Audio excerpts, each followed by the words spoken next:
potassium's high inside the cell, and there's negative proteins that keep the resting membrane potential about negative 70 millivolts. Sodium and calcium are high outside, and chloride. Is it chloride? Chloride. Chloride. Yeah, chloride ions. Let's see. So this is going to activate if it reaches the threshold. It's going to create the action potential. And what is that? When it hits threshold, what happens? Depolarization. So sodium rushes in. Through what? Through voltage gauge channels. Yes, it hits threshold. These guys open up. The activation gates open.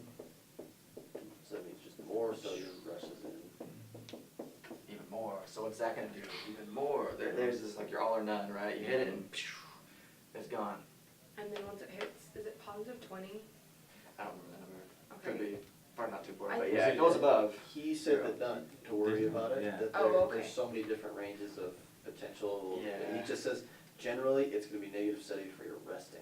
Yeah. Okay. And resting can change depending on there, but he just says, just remember. There's some that are like negative 90 resting, but Okay. the most common one I think is negative 70, so that's what they use. But Okay. So once it gets to a certain point, then the sodium channels close. And the potassium gates opened at the same time that the sodium gates did, but they're slower. Exactly. awesome. Exactly. Perfect. So Wait, what was it? The potassium pumps, they're the ones, I mean, not the pumps, sorry, the gates, they open a lot slower. So there's actually potassium going out, but it's a lot slower, not compared to like the wide open gates of sodium. Yeah. I think of like these sodium ones are like Super fast. easy door to push open. Potassium one's like a big heavy door. It's open at the same time, but it takes a while for it to get there. Right. So, say here's our potassium ones, and now it's open. So potassium's gonna do what? go out. Flow out. Now, potassium channels, or the voltage gate, they only have one gate, right? The activation gate? I don't remember. Okay. Yeah, you might. I don't remember either. I don't remember, sorry. Okay. There's that one diagram we looked at today. The that potassium, was- the potassium channel only has one, the voltage gate has only I one think you're gate. right. It's the activation Kinda gate. sounds familiar, but I can't. Oh, And so like So when, that's just one gate kind of? Yeah. One gate. so when Okay. potassium starts rushing out, the sodium and voltage gated channels, both are closed, inactivation and activation gates. Yeah. So then potassium keeps going out until it hits The negative resting. 70 again. And then it's like, okay, now we can start to close. And because they run through the finish line. So then it goes down below, and about then they close at the bottom point of the Hyperpolarization. bottom. Hyperpolarization. And then the sodium potassium pumps even back out to resting membrane. Gotcha, yeah. Awesome. Yeah, got it. Is that an A? And then that's it. Hey. And then you We're on just say the inactivation gate is open It's again open again. to ready for another action potential to Right. occur. Mm-hmm. Now, if we're talking about refractory, right there, when it gets to hyperpolarization, that would be the relative refractory period, right? That's the hyperpolarization, and the absolute refractory is everything before that, kind of like The the depolarization. yeah, the depolarization and repolarization. So where's the absolute on this It's graph?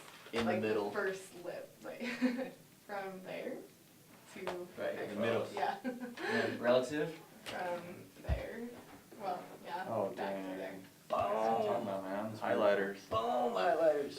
You can invest in some highlighters, dog. Did we go over that, or is that? No, I made it. Someone else. Cool, that's beautiful. It's a beauty. It's nice. She's very pretty. Yeah, you guys got it, really good. So absolute, what is it called? Refractory Absolute period refractory. is when it could fire again. No, nothing fires again. No, that's absolute refractory. Oh, were you saying relative? Yeah. I said Well, absolute. You said absolute is with nothing. Yeah, Nothing nothing. stimulates. Nothing else can. Once it gets, yeah. Oh, it can. okay, because it's the all or none principle. Mhm. Because it's already, It's okay. happening, it can't happen again. Okay, and then relative refractory is when it could happen again, but it'd have to have a lot higher, like quite a bit higher. Yeah, it's got this bigger distance to travel, right? Right, Yeah. that's, okay, that makes sense. And that is Perfect. why the active potentials always travel one way instead of on a different way, because of the absolute, right? Yeah, your absolute closes Oh. off any of the Should, steps yeah. behind it, so just. You mean like travels down Exactly, so in an axon, Travels let's down say an for axon, it's example, not it gonna goes go from the cell body to the presynaptic, I don't know, I forgot what it's called. Okay, Oh, so presynaptic do you mind if I ask about my diagram? Go for it. Okay, so in depolarization, sodium enters the cell more. So the cell sodium inside the cell increases. That means the charge increases, Right. causing depolarize. So That's why it goes up, because it goes from -70. it goes up towards to 0. Yeah. If I could put like a 0 up here, it's going towards it. Okay, and then to repolarize to make it more negative, those sodium pumps or sodium channels close. Voltage gates, The voltage gates close, and then the potassium leaks out, causing it to go more negative. What lets the potassium out? The potassium gates, voltage gates, potassium voltage gates. And then where do they, on your graph, where do the potassium voltage gates close? The very bottom of my refractory.